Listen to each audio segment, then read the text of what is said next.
रामविलास पासवान और कांशीराम को भारत रत्न से सम्मानित किया जाना चाहिए।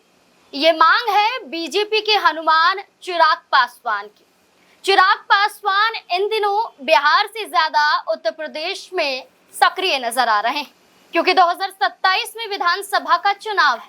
चुनावी माहौल को देखते हुए अपनी पार्टी के जरिए ऐलान भी करते हैं कि उत्तर प्रदेश की सभी सीटों पर उनकी पार्टी चुनाव में उतरेगी। एक तरफ बीजेपी के साथ गठबंधन में है और दूसरी तरफ मांग है कि रामविलास पासवान के साथ साथ कांशीराम को भी भारत रत्न से सम्मानित किया जाना चाहिए।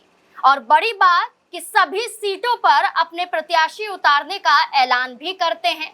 क्या बीजेपी के साथ रहकर उत्तर प्रदेश में चुनाव नहीं लड़ना चाहते चिराग पासवान? जो बीजेपी के हनुमान हैं, अब वही धुर विरोधी बन रहे हैं। क्या चिराग पासवान के मन में है? इसको लेकर चर्चा करेंगे, क्योंकि सवाल बड़े बन जाते हैं। क्योंकि बिहार में तो साथ थे और अपनी शर्तों के आधार पर बीजेपी को मनवा भी लिया था, लेकिन अब इन्हीं चेतावनियों के साथ क्या उत्तर प्रदेश में भी गठबंधन बरकरार रहेगा या टूटने की कगार पर पहुंच जाएगा? चर्चा करने के लिए हमारे वरिष्ठ सहयोगी अमन जी मौजूद हैं।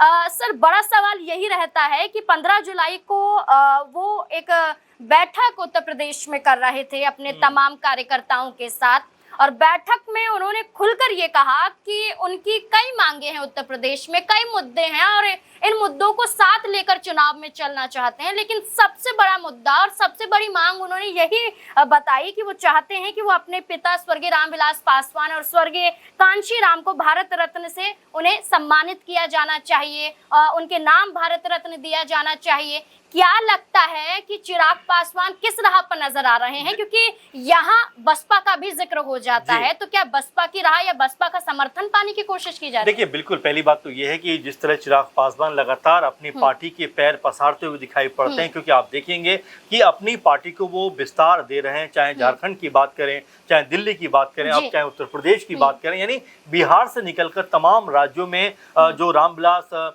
जो पिता के नाम को लेकर अपनी पार्टी को लेकर वो आगे बढ़ते हैं कि LJP-R का नाम देते हैं, रामविलास का नाम देते हैं। इसी तर्ज पर अपनी पार्टी को मजबूत करने का इरादा लेकर वो उत्तर प्रदेश भी पहुंचे हैं। उत्तर प्रदेश में पहुंचकर वो यहाँ पर दो बड़े नाम लेते हैं, एक नाम कांशीराम जी का लेते हैं और दूसरा नाम अपने पिता यानी रामविलास पासवान जी का लेते हैं, और ये कहते हुए नजर आते हैं कि दोनों को ही भारत रत्न मिलना चाहिए। अब यहाँ पर वो किसकी मुश्किल खड़ी करने वाले हैं, ये भी अपने आप में रोचक बात होने वाली है, क्योंकि अब तक जो दलित वोट बैंक पे कब्जा रहा वो एक तरफा ये कहा जा सकता है कि मायावती जी का रहा।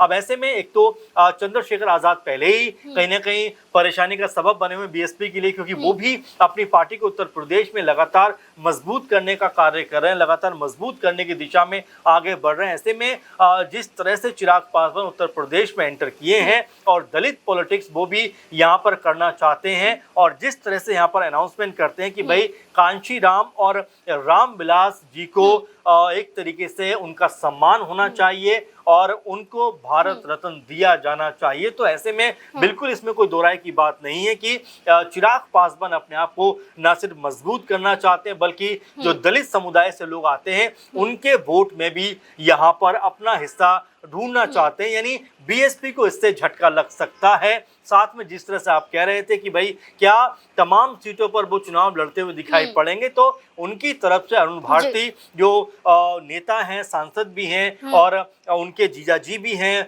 चिराग पासवान के, वो जिस तरह की बात कहते हुए नजर आते हैं कि भाई उत्तर प्रदेश का माहौल जो है वो रामविलास पासवान की जो पार्टी रही है, जो उनका वजूद रहा है, उसके नाम पर चिराग पासवान का साथ देने को तैयार है। आपने देखा कुछ दिनों पहले लखनऊ में भी उन्होंने बाकायदा अपने तमाम कार्यकर्ताओं के साथ में बैठकर एक बड़ी मीटिंग की थी, और अब भी लगातार बयानबाजी यहाँ पर होती हुई दिखाई पड़ती है, और ये बताने का प्रयास कर रहे हैं कि भाई अगर BJP हमें साथ लेकर चली तो ठीक, अगर नहीं भी हमें साथ लेकर चली तो हम अपना माहौल जो है वो समूची यानी लगभग जो 403 सीटें उत्तर प्रदेश की है विधानसभा की, उनके ऊपर अपना हम अभी से प्रभाव जमाना चाहते हैं। अच्छा सर, ये सवाल बनता है जैसा कि कहा कि वो माहौल बनाने की कोशिश कर रहे हैं, लेकिन इस बीच में वो एक बयान देते हैं कि गठबंधन या सीट बंटवारे पर बातचीत करना एनडीए में अभी जल्दबाजी होगा, लेकिन 403 सीटों पर ऐलान कर देना कि अपने प्रत्याशी उतारेंगे, चुनाव लड़ेंगे, ये जल्दबाजी नहीं है? बिल्कुल, देखिए जल्दबाजी है और बिल्कुल इसमें कोई दो राय नहीं जो आपने बात कही, क्योंकि अभी तक देखें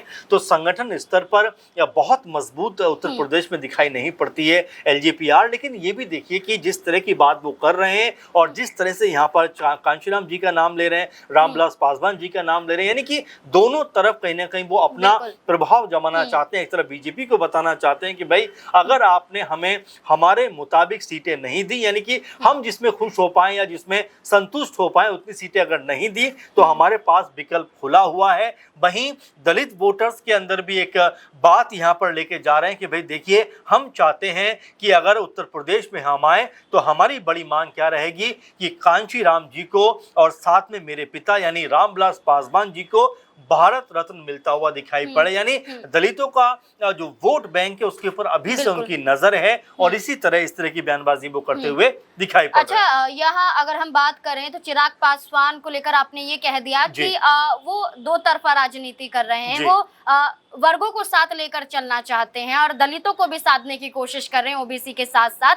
लेकिन इस बीच में क्या नहीं लगता है कि चिराग पासवान जो ऐलान कर रहे हैं वही ऐलान ओपी राजभर के जरिए, संजय निषाद के जरिए किया जा चुका है कि हमें पिछड़े वर्गों को साथ लेकर चलना है? तो क्या ऐसा नहीं है कि चिराग पासवान के आने के बाद मनमुटाव एनडीए में और ज्यादा बढ़ जाए? मनमुटाव की जहां तक आप बात कर रहे हैं तो पहली बात तो हमें ये समझना पड़ेगा कि जिस तरह से अब एनडीए का कुनबा उत्तर प्रदेश में लगातार बढ़ता हुआ दिखाई पड़ता है, तो ये तो आप मानकर चलिए कि सीट को लेकर मारामारी तो कहीं दिखाई पड़ेगी। क्योंकि आप देखिए कि अगर हम 2022 के गणित को समझें तो वहां पर बीजेपी के पास में जो है सुबह सपा नहीं थी, आरएलडी पार्टी नहीं थी, चिराग पासवान की एलजेपीआर नहीं थी, यानी तीनों बड़ी पार्टियां जुड़ी हैं। तो जाहिर बात है कि यहाँ पर जो सीटों का समीकरण है वो भी बदलता हुआ दिखाई पड़ेगा। क्योंकि आप ये भी देखिए कि 2022 के चुनाव में अनुप्रिया पटेल की जो अपना दल एस है उन्होंने 18 में से 12 सीटें जीती थी। तो अब वो भी चाहेंगे कि भाई उनकी पार्टी को भी अधिक सीटें दी जाए, क्योंकि लगभग 70% का उनका जो है स्ट्राइक रेट रहा, यानी जीत का जो आंकड़ा है वो लगभग 70% के आसपास रहा। वहीं संजय निषाद भी लगातार इस कोशिश में लगे हुए हैं कि उनको भी ज्यादा सीटें मिले। उसके अलावा अगर हम आरएलडी की बात करें जिनको सपा के साथ जब वो लड़े थे तो आई थिंक 33-34 सीटें उनको मिली थी। वहीं ओपी राजभर की बात करें तो 18 सीटों पर लड़े थे। तो बिल्कुल स्पष्ट हो जाता है कि इनको लेकर किस तरह सीट बंटवारा होगा। और जैसा हम जिक्र कर रहे हैं कि चिराग पासवान को लेकर चिराग पासवान कितनी सीटों पर संतुष्ट होंगे, ये भी अपने आप में बड़ी सवाल बनने वाला है। क्योंकि आप ये भी देखिए कि जो बिहार से सटा हुआ इलाका है उसके तहत तो कम से कम चिराग पासवान चाहेंगे कि जहां जहां उनकी मजबूत पकड़ है, भले ही पश्चिम यूपी के को लेकर बहुत ज्यादा वो सीटों के बारे में ना सोचे, लेकिन जो पूर्वांचल है, जो बिहार से टच होने वाला इलाका है, एरिया है, उसमें जरूर चाहेंगे कि उनको अच्छी खासी सीटें मिलें ताकि अपने आप को मजबूत तरीके से उत्तर प्रदेश में चिराग पासवान पेश करते हुए दिखाई पड़ जाए। बिल्कुल, चिराग पासवान को लेकर ये भी कहा जाता रहा बिहार में कि उन्होंने बीजेपी को सत्ता में पहुंचाने के लिए एक बड़ी मेहनत की और आज बिहार में मुख्यमंत्री सम्राट चौधरी हैं।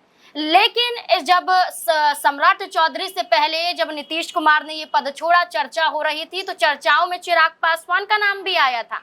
लेकिन सम्राट चौधरी मुख्यमंत्री बन जाते हैं और समर्थन पूरा एनडीए का मिलता है। और चुनाव में बिहार की हमने ये भी देखा कि जितनी सीटें चिराग पासवान ने मांगी, भारतीय जनता पार्टी ने उन्हें संतुष्ट किया, उन्हें खुश किया और चिराग पासवान की पार्टी के जरिए चुनाव जीतकर ये यहाँ पर दिखाया भी गया कि आज भी वो बीजेपी के हनुमान है। पहले रामविलास पासवान थे, अब उनके बेटे चिराग पासवान हैं। लेकिन क्या उत्तर प्रदेश में यही रणनीति चिराग पासवान की कामयाब हो पाएगी या फिर नहीं, ये बड़ा सवाल बन जाता है। आपको क्या लगता है, गठबंधन में ही चुनाव लड़ेंगे या फिर नहीं मिली सीटें मन मुताबिक तो गठबंधन से इधर जाकर भी चुनावी मैदान में उनकी पार्टी उतर सकती है? अपनी राय कमेंट सेक्शन में जरूर दें।